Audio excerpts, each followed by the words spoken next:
जी का खालसा। हमारे देश में आए दिन कोई न कोई मूवमेंट होते ही रहता है, लेकिन इसी में से कुछ ऐसे भी मूवमेंट होते हैं जो राष्ट्रीय और अंतर्राष्ट्रीय लेवल पर ड्रामा कर पाता है। जैसे इससे पहले आपने फार्मर प्रोटेस्ट को देखा था, और अभी अभी खालिस्तान मूवमेंट जो पंजाब में हुआ है, और हम इसी खालिस्तानी मूवमेंट के बारे में समझने वाले हैं। वैसे तो खालिस्तान मूवमेंट का इतिहास काफी पुराना रहा है, जिसके बारे में हम आगे जानेंगे। पर पंजाब को भारत से तोड़ने के लिए पंजाब के अंदर और भारत के बाहर से कुछ न कुछ तो गढ़ा जा रहा था, और यह सामने तब आया जब लवप्रीत तूफान सिंह की रिहाई को लेकर अमृतपाल सिंह के समर्थकों ने पंजाब के अजनाला पुलिस स्टेशन पर हमला कर दिया। भगोड़े Amritpal drama in Amritsar supporters take to street. Lovepreet Singh, जिसे तूफान के नाम से भी जाना जाता है, और यह पंजाब के गुरदासपुर डिस्ट्रिक्ट का रहने वाला है, और यह बारिश पंजाब दे का मेंबर भी है। इसके ऊपर और इसके साथी बलदेव सिंह और अमृतपाल सिंह संधू पर किडनैपिंग एंड असॉल्ट केस का मामला दर्ज, और इसी वजह से लवप्रीत सिंह को अजनाला पुलिस स्टेशन में रखा गया था। पर सैकड़ों की भीड़ में अमृतपाल और वारिस पंजाब दे के सपोर्टर ने 23 फरवरी को पुलिस स्टेशन पर अटैक कर दिया, और इन सारे लोगों के हाथों में तलवार, गन्स और वेपन्स भी था, जो आप वीडियो में बिल्कुल साफ साफ देख सकते हैं, जिसमें कई सारे पुलिसकर्मी बुरी तरह घायल भी हुआ और बैरिकेड भी तोड़ा गया। पर इन लोगों ने अटैक में पवित्र गुरु ग्रंथ साहिब भी शामिल कर दिया था, जिससे पुलिस ने गुरु ग्रंथ साहिब की बेअदबी के कारण कुछ ज्यादा रिएक्ट नहीं किया। पर इससे कुछ दिन पहले अमृतपाल ने कहा था कि खालिस्तान मूवमेंट को फलने फूलने से कोई नहीं रोक सकता है, और अपने समर्थकों से गुजारिश किया कि अधिक से अधिक लोग गिरफ्तारी के विरोध में अजनाला पुलिस स्टेशन में जमा हो, और उल्टा पुलिस पर ही आरोप लगा दिया कि राजनीतिक मकसद से एफआईआर रजिस्टर किया गया है। और फिर अमृतपाल ने डिमांड कर दिया कि एफआईआर कैंसिल किया जाए और अरेस्टेड पर्सन को इमीडिएट रिलीज किया जाए। और वहीं पर पत्रकारों से बात करते हुए यह भी धमकी दे डाला कि अगर उसकी मांगे पूरी नहीं की गई तो पंजाब का जो हश्र होगा उसका जिम्मेदार पंजाब का एडमिनिस्ट्रेशन होगा। पर अमृतपाल की डिमांड पर पंजाब पुलिस को झुकना पड़ गया। अमृतसर रूरल का सीनियर सुप्रीडेंट ऑफ पुलिस ने कहा, हम उस व्यक्ति यानी लवप्रीत को छोड़ देंगे जिसे हमने गिरफ्तार किया था, क्योंकि उसके समर्थकों द्वारा दिए गए सबूतों के अनुसार वह मौके पर मौजूद नहीं था। इसके अलावा स्पेशल इन्वेस्टिगेशन टीम मामले की जांच करेगी और कार्रवाई करेगी। उन्हें कल छुट्टी मिल जाएगा। पर अमृतपाल लगातार सेसेशन एंड सेपरेशन की बात करता रहा। अमृतपाल का जन्म 17 जनवरी 1993 अमृतसर के जिला जल्लूपुर में हुआ था। 10th पास आउट करने के बाद वह 2009 में कपूरथला के लॉर्ड कृष्ण पॉलिटेक्निक कॉलेज में मैकेनिकल इंजीनियरिंग में डिप्लोमा कोर्स में एडमिशन लिया, पर कोर्स को पूरा किए बिना ड्रॉप ले लिया। फिर 2012 में वह अपने परिवार के ट्रैवलिंग बिजनेस को देखने के लिए दुबई चला गया। 2019 में वह फार्मर प्रोटेस्ट को भी सपोर्ट किया था और दीप सिद्धू का करीबी सपोर्टर भी हो गया था। दीप सिद्धू से जुड़ने के बाद सोशल मीडिया पर इसका पहुंच कई गुना बढ़ गया और वह फार्मर प्रोटेस्ट का विरोध करने के लिए भारत भी आया था। पर उस समय वह मोना सिख था। मोना सिख उसे कहते हैं जो बिना दाढ़ी और पगड़ी में रहा करता है। जब फार्म लॉ को सरकार के द्वारा वापस ले लिया गया तो वह फिर दुबई चला गया। दीप सिद्धू वही है जिन्होंने लाल किला पर धावा बोला था और इंडियन फ्लैग को नीचे कर दिया था। दीप सिद्धू ने 2021 के अंत में फार्मर प्रोटेस्ट के दौरान क्लब हाउस नामक ऑडियो प्लेटफॉर्म पर एक रूम बनाया जिसमें पंजाब के मुद्दों पर बात करता था, और यह तब तक चलता रहा जब तक उसे हिंसा के लिए गिरफ्तार नहीं कर लिया गया। पर अमृतपाल दीप सिद्धू को फॉलो करता था और वह उस क्लब हाउस रूम में अपना बात रखना शुरू किया।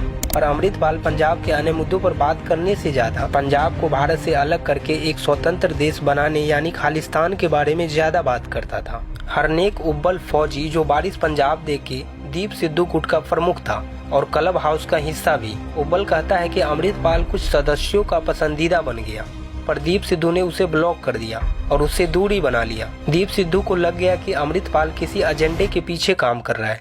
लेकिन बारिश पंजाब दे संगठन बनाने के कुछ दिनों बाद 15 फरवरी 2022 को कार दुर्घटना में दीप सिद्धू का मौत हो गया। दीप सिद्धू दिल्ली से भटिंडा जा रहे थे, लेकिन दीप सिद्धू अपनी मंजिल पर पहुंच पाते इससे पहले ही कुंडली मानेसर पलवल एक्सप्रेसवे पर दीप की कार सड़क किनारे खड़े इसी ट्रक से टकरा गई और अस्पताल पहुंचने से पहले ही उनकी जान चली गई।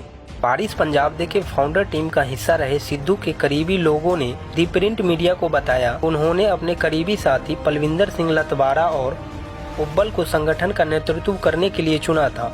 प्रदीप सिद्धू के जाने के बाद वारिस पंजाब डे का फेसबुक अकाउंट हैक कर लिया गया और हैक फेसबुक अकाउंट का उपयोग करके अमृतपाल को चुना गया। अमृतपाल अगस्त 2022 में बढ़ती दाढ़ी और पगड़ी के साथ अपने फैमिली का बिजनेस और कनाडा वाले आवाज को छोड़कर पंजाब आ गया। 29 सितंबर को मोगा जिले के रोडे गांव में वारिस पंजाब डे की स्थापना की 1 साल की सालगिरह पर मेगा इवेंट किया गया। अब इवेंट के लिए रोडे गांव को ही क्यों चुना गया? क्योंकि यह खालिस्तानी मूवमेंट के फादर जरनैल सिंह भिंडरावाले का घर है। जरनैल सिंह भिंडरावाले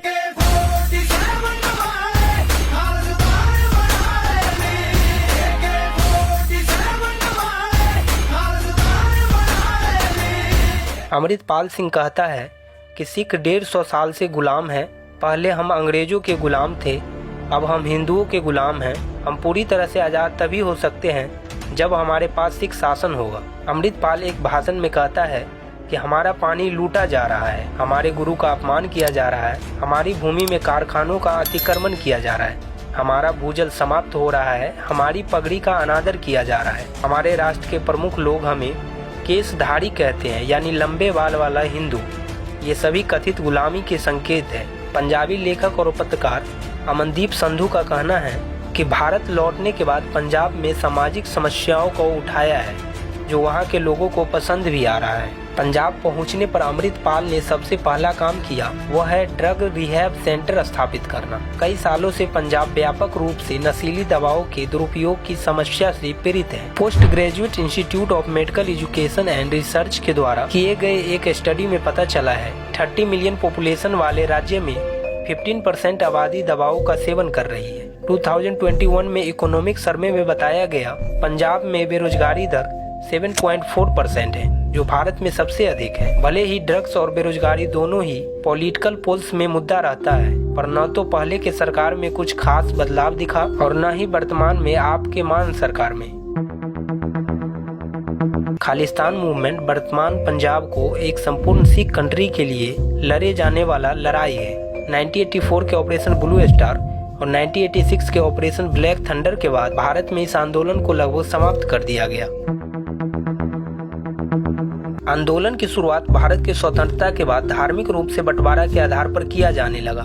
पंजाब प्रांत को भारत और पाकिस्तान के बीच विभाजित किया गया था, जिसके कारण सबसे खराब सांप्रदायिक हिस्सा देखने को मिला। इसमें वेस्ट में फंसे सिख और हिंदू ईस्ट के तरफ पलायन किया और ईस्ट में फंसे मुसलमान सब वेस्ट के तरफ चले गए। लाहौर जो महाराजा रणजीत सिंह के महान सिख साम्राज्य की राजधानी थी, जो पाकिस्तान चली गई। लेकिन उस समय भारत में सिख एक छोटे से अल्पसंख्यक थे जिनका आबादी ओनली 2% था। पंजाबी भाषी राज्य के निर्माण के लिए आंदोलन पंजाबी सूबा मूवमेंट के साथ ही शुरू हो गया था, पर 1955 में स्टेट रीऑर्गेनाइजेशन कमीशन ने इस मांग को खारिज कर दिया। लेकिन 1966 में बरसों के विरोध के बाद पंजाबी सूबा की मांग को रिफ्लेक्ट करने के लिए पंजाब राज्य को रीऑर्गेनाइज किया गया। लेकिन उस समय के पंजाब राज्य को 3 भागों में बांट दिया गया। हिंदी भाषी को हिमाचल में, हरियाणा को हिंदू बहुल और पंजाबी भाषी को सिख राज्य पंजाब के रूप में। पंजाबी सूबा आंदोलन ने अकाली दल को प्रेरित किया, जो नए सिख बहुल पंजाब में एक बड़ी ताकत बनकर उभरा और 1967 एंड 1969 के विधानसभा चुनाव में कांग्रेस को कड़ी टक्कर दिया। लेकिन 1971 के लोकसभा चुनाव में इंदिरा गांधी की जबरदस्त जीत के बाद 1972 में अकाली दल का प्रदर्शन उतना सही नहीं रहा। लेकिन आनंद साहिब रेजोल्यूशन ने पंजाब स्टेट के लिए ऑटोनॉमी की मांग की। उन क्षेत्रों की पहचान की जाए जो अन्य राज्य के हिस्सा होंगे। अकाली दल एक ऑटोनॉमी स्टेट की बढ़ती मांग को भुनाने की कोशिश कर रहा था, जो पंजाबी सूबा मूवमेंट के साथ शुरू हुआ था और 1971 तक वैश्विक हो गया। कैनेडियन रिपोर्टर टेरी मेल्वेस्की ने अपनी पुस्तक blood for blood 50 years of the global Khalistani project में लिखा है कि कुछ रिपोर्टर्स का दावा है कि कांग्रेस के पॉलिटिकल फायदा के लिए अकालियों के खिलाफ खड़े होने के लिए भिंडरावाले को इंदिरा गांधी के बेटे संजय गांधी ने सहारा दिया था। हालांकि 1980 के दशक तक भिंडरावाले की अपील इतनी बढ़ गई थी कि वह सरकार के लिए एक समस्या बनने लग गया था। 1982 की गर्मियों में भिंडरावाले ने अकाली दल के नेतृत्व के समर्थन से धर्मयुद्ध मोर्चा नामक सविनय अवज्ञा आंदोलन शुरू कर दिया। वह पुलिस के साथ प्रदर्शनों और झड़पों का निर्देशन करते हुए स्वर्ण मंदिर के अंदर घुस गया। यह आंदोलन पहली बार आनंदपुर साहिब रेजोल्यूशन विशेष रूप से सामाजिक आर्थिक मांगों में व्यक्त की गई मांगों के लिए तैयार किया गया था, जिसने स्टेट की रूरल सिख आबादी की टेंशन को एड्रेस किया था। हालांकि बढ़ते रीजनल पोलराइजेशन, कम्युनल वायलेंस और हिंदुओं के खिलाफ भिंडरावाले की अपनी कठोर बयानबाजी के बीच इंदिरा गांधी की गवर्नमेंट ने मूवमेंट को अलगाववाद के समान घोषित कर दिया। 1984 तक पंजाब की स्थिति सरकार के लिए लगातार अस्थिर होती जा रही थी। भिंडरावाले ने हथियार रखने और यूज करने का ऑर्डर दे दिया था और हिंदुओं के साथ साथ सरकारी अधिकारियों के खिलाफ भी हिंसा की घटनाएं आम हो गई थी। 1983 में गोल्डन टेम्पल में प्रार्थना करने के बाद एक सीनियर पुलिस ऑफिसर को गोली मारकर हत्या कर दी गई और उसके शरीर को धूप में सड़ने के लिए छोड़ दिया गया, जबकि लोकल पुलिस स्टेशन ने कुछ भी नहीं किया। फिर पंजाब पुलिस की डीजीपी लेट केपीएस गिल, जिन्हें पंजाब में उग्रवाद को नियंत्रित करने का जिम्मा दिया गया था। इंदिरा गांधी ने गोल्डन टेम्पल से उग्रवादियों को बाहर निकालने और भिंडरावाले को कमजोर करने के लिए सेना को ऑर्डर दे देती है और फिर शुरू होता है 1 जून 1984 को ऑपरेशन ब्लू स्टार। लेकिन भिंडरावाले और उसके भारी हथियारों से लैस समर्थकों ने उग्र प्रतिरोध के कारण सेना का ऑपरेशन बड़ा और अधिक हिंसक हो गया। फिर टैंकों और हवाई समर्थन का भी सहयोग लिया गया। सिख धर्म के सबसे पवित्र धर्मस्थल पर भारतीय सेना के टैंकों द्वारा गोलीबारी की छवि दर्दनाक थी और ऑपरेशन के दौरान बड़ी संख्या में नागरिकों के हताहत होने से गुस्सा और बढ़ गया। सरकार के अनुसार ऑपरेशन में भारतीय सेना के 83 जवान शहीद हुए और 249 घायल हुए।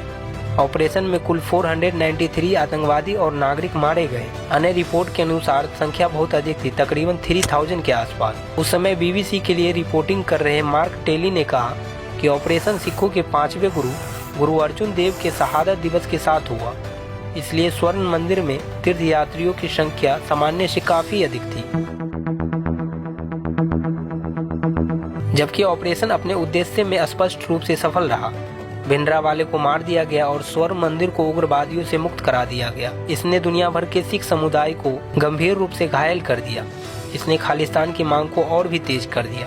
31 अक्टूबर 1984 को 2 सिख बॉडीगार्ड द्वारा प्रधानमंत्री इंदिरा गांधी की हत्या कर दी गई। इसने विभाजन के बाद से सबसे खराब सांप्रदायिक हिंसा को जन्म दिया। यहाँ तक कि रूढ़िवादी अनुमानों के अनुसार बड़े पैमाने पर सिख विरोधी सड़क हिंसा में 8000 से अधिक सिखों का नरसंहार किया गया था। एक साल बाद कनाडा में स्थित सिख राष्ट्रवादियों ने एयर इंडिया की एक प्लेन को उड़ा दिया, जिसमें 329 लोग मारे गए। उन्होंने दावा किया कि हमला भिंडरावाले की हत्या का बदला लेने के लिए किया गया था। पंजाब ने सबसे खराब हिंसा देखी, जो 1995 तक चली एक लंबी खींची गई उग्रवाद का केंद्र बन गया। जबकि इस आंदोलन को पाकिस्तान द्वारा अपने पड़ोसी देश में आंतरिक अशांति पैदा करने के लिए कथित रूप से समर्थन दिया गया था। यह 1990 के दशक तक धीरे धीरे खत्म हो गया, क्योंकि हिंसा ने अपना रूप ले लिया। टोटल आबादी का बड़ा हिस्सा उग्रवादियों के खिलाफ हो गया और भारत आर्थिक इकोनॉमिक लिबरलाइजेशन की ओर बढ़ गया।